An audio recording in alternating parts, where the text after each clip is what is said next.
목표 심박수에 도달했다는 기계음이 헬스장 전체에 울려 퍼지는가 싶더니 강지우는 러닝머신 위에서 그대로 고꾸라졌다. 수아, 희미하게 약혼녀의 이름을 중얼거리는 것이 그의 마지막 기억이었다. 눈을 떴을 때 그는 차갑고 어두컴컴한 끝없이 이어지는 지하철 환승통로 같은 곳을 하염없이 걷고 있었다. 수많은 사람들의 그림자가 스쳐 지나갔지만 그들의 얼굴은 하나같이 희미했다. 기계적인 안내방송 소리만이 텅 빈 공간을 규칙적으로 갈랐다. 여긴 어디지? 꿈인가?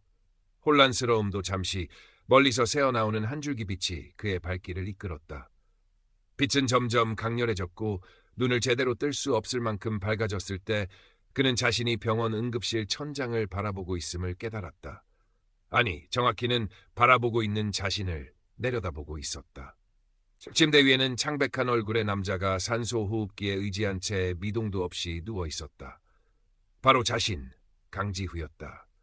그의 곁에는 약혼녀 이수아가 넋이 나간 표정으로 그의 손을 붙잡고 울부짖고 있었고 의료진들은 분주하게 움직이며 절망적인 단어들을 내뱉었다. 내가 죽어가고 있는 건가? 믿을 수 없는 현실 앞에 그는 망연자실했다. 순간 장면이 바뀌었다. 그는 자신이 그토록 자랑스러워했던 강남의 고급 오피스텔 서재에 와 있었다. 벽면을 가득 채운 성공의 증표들, 각종 트로피와 표창장, 값비싼 양주들, 명품 시계 컬렉션. 하지만 그 모든 것이 먼지 쌓인 폐품처럼 공허하게 느껴졌다.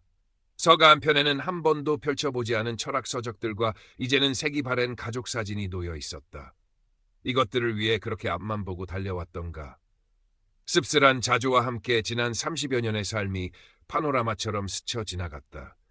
부모님의 기대를 한 몸에 받고 명문대에 입학하던 날 밤샘 과제와 스터디로 지새우던 도서관의 새벽, 치열한 경쟁을 뚫고 여의도 증권가에 입성했을 때의 벅찬 환희, 그리고 첫 계약을 성사시키고 상사에게 인정받았던 짜릿한 순간까지. 하지만 그 모든 영광의 이면에는 소홀했던 관계들, 이기적인 선택들, 그리고 채워지지 않는 공허함이 짙게 드리워져 있었다. 수아의 생일에도 야근을 핑계로 함께하지 못했던 기억, 힘들어하는 친구의 전화를 외면했던 순간, 명절에도 부모님께 짧은 안부 전화로 대신했던 무심함. 성공이라는 이름 아래 얼마나 많은 소중한 것들을 놓치고 살아왔던가. 후회와 자책감이 파도처럼 밀려왔다. 다시 한번 빛이 그를 감쌌고 그가 도착한 곳은 고요하고 장엄한 분위기의 거대한 한옥 대문 앞이었다. 문은 육중했지만 위압적이기보다는 편안함을 주었다. 문을 밀고 들어서자 마치 잘 정돈된 고서점으로 가득 찬 도서관 같기도 하고 수백 년 된 사찰의 정원 같기도 한 신비로운 공간이 펼쳐졌다. 은은한 향냄새와 함께 마음을 차분하게 가라앉히는 음악이 낮게 흐르고 있었다.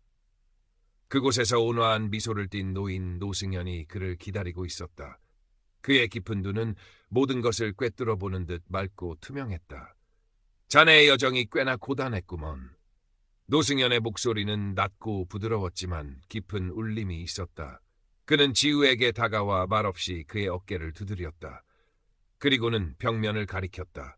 그곳에는 지우의 삶 전체가 담긴 거대한 두루마리가 펼쳐져 있었다. 그가 이룬 물질적 성취와 성공들은 화려한 금빛으로 반짝였지만 사랑, 나눔, 진실한 관계를 의미하는 부분은 텅 비어 있거나 희미한 먹빛으로 얼룩져 있었다.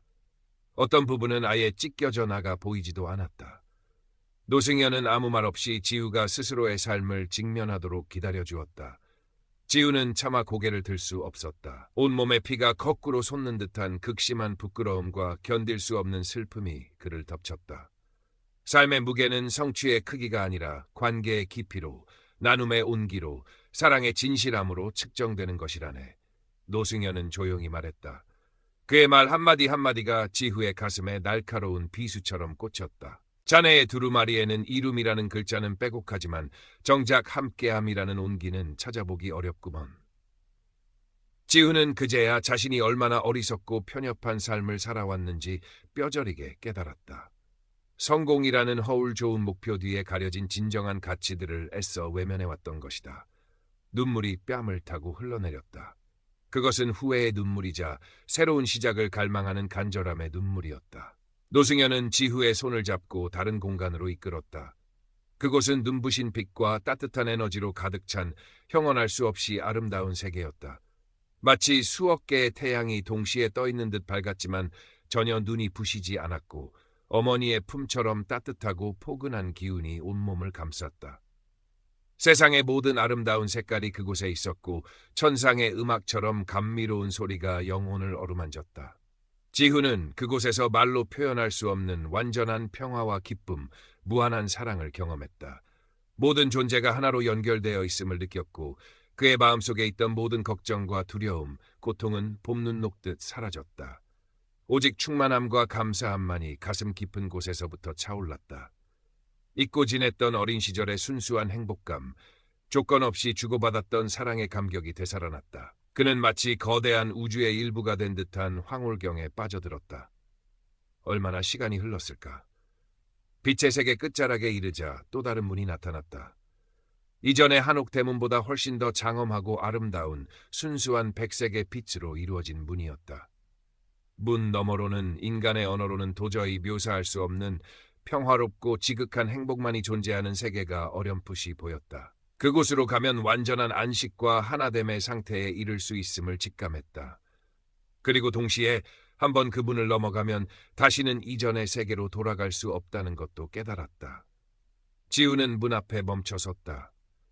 그의 마음은 두 갈래로 나뉘어 격렬하게 요동쳤다. 한편으로는 모든 것을 내려놓고 저 문 너머의 영원한 평화 속에 머무르고 싶다는 강렬한 유혹을 느꼈다. 이 고통과 번뇌로 가득 찬 현실로 돌아가고 싶지 않았다. 하지만 다른 한편으로는 아직 못다한 일들, 전하지 못한 진심, 그리고 새롭게 얻은 깨달음을 바탕으로 진정으로 살아보고 싶다는 간절한 열망이 그의 발목을 잡았다. 특히 눈물 흘리던 수아의 얼굴이 떠나지 않았다. 그녀에게 진심으로 사과하고 사랑한다고 말해주고 싶었다. 아직 그녀와 함께하고 싶은 일들이 너무나 많았다. 아니야, 아직 끝낼 수 없어. 이렇게 허무하게 내 삶을 마감할 수는 없어. 지우는 고개를 가로저었다. 돌아가야 해. 돌아가서 제대로 살아봐야 해. 두 번째 기회가 주어진다면 절대로 이전처럼 살지 않을 거야. 그의 눈빛이 단호하게 빛났다. 그는 빛의 세계가 주는 황홀한 평화에 대한 미련을 애써 떨쳐내고 사랑하는 사람들과의 관계 그리고 새롭게 주어진 삶에 대한 책임을 선택하기로 마음먹었다. 그는 심호흡을 한번 크게 하고 자신을 강렬하게 끌어당기는 문에서 천천히 등을 렸다. 그 순간 마치 거대한 자석에 이끌리듯 그의 몸이 세차게 뒤로 빨려 들어가는 느낌과 함께 의식이 아득해졌다. 흡! 거친 숨소리와 함께 강지훈은 병실 침대에서 눈을 떴다. 눈앞에는 낯선 병원 천장의 하얀 무늬가 흐릿하게 보였다. 온몸이 납덩이처럼 무거웠고 목은 타는 듯이 말랐다. 지우씨, 정신이 들어요? 그의 손을 꼭 잡고 있던 이수아가 울음 섞인 목소리로 외쳤다. 그녀의 눈은 퉁퉁 부어 있었고 얼굴은 수척했지만 그의 의식이 돌아온 것을 확인하자 안도와 기쁨이 뒤섞인 표정을 지었다. 지우는 한동안 멍하니 수아의 얼굴만 바라보았다. 꿈이었을까? 아니, 꿈이라고 하기에는 너무나도 생생한 경험이었다. 빛의 세계에서 느꼈던 절대적인 평화와 사랑의 감촉이 아직도 온몸에 남아있는 듯했다. 그는 천천히 고개를 돌려 창밖을 보았다. 회색빛 도시의 풍경이 이전과는 전혀 다르게 느껴졌다.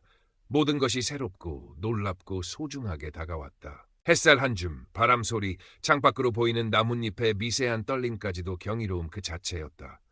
수아야. 겨우 목소리를 쥐어짜낸 지후가 그녀의 손을 마주 잡았다. 미안해. 정말 미안해. 그의 눈에서 뜨거운 눈물이 흘러내렸다. 그는 자신이 겪었던 임사체험과 그 과정에서 깨달은 모든 것을 수아에게 털어놓았다. 자신의 어리석었던 과거, 이기적인 행동들, 그리고 그녀에게 주었던 상처들에 대해 진심으로 용서를 구했다. 그리고 새로운 삶에 대한 간절한 바람과 함께 그녀를 얼마나 사랑하는지 떨리는 목소리로 고백했다. 수아는 그의 이야기를 묵묵히 들어주며 함께 눈물을 흘렸다. 그녀는 그의 손을 더욱 꽉 잡으며 그의 새로운 시작을 응원하겠다고 말했다. 퇴원 후 지후의 삶은 180도 달라졌다.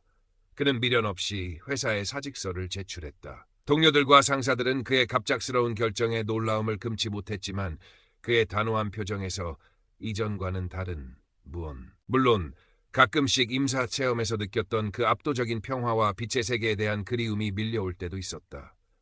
현실의 무게가 버겁게 느껴지고 모든 것을 내려놓고 싶다는 유혹에 흔들릴 때도 있었다. 하지만 그럴 때마다 그는 노승현의 말과 수아의 따뜻한 미소를 떠올리며 마음을 다잡았다. 임사체험은 현실로부터의 도피처가 아니라 현실을 새롭게 살아갈 힘과 지혜를 주는 등불이라는 것을 그는 잊지 않았다. 어느덧 시간은 흘러 지후의 헌책방은 동네 사람들의 작은 사랑방이 되었다. 그의 얼굴에서는 과거의 날카로움과 불안함 대신 잔잔한 미소와 깊은 평온함이 자리 잡았다. 그는 자신이 얻은 두 번째 삶을 통해 진정한 행복의 의미를 깨달았고 그 행복을 주변 사람들과 나누며 살아가고 있었다. 그의 이야기는 입소문을 타고 퍼져나가 절망 속에 있는 많은 사람들에게 작은 희망과 위로를 전해 주었다. 강지후, 그는 죽음의 문턱에서 돌아와 삶의 가장 빛나는 두 번째 장을 써내려가고 있었다.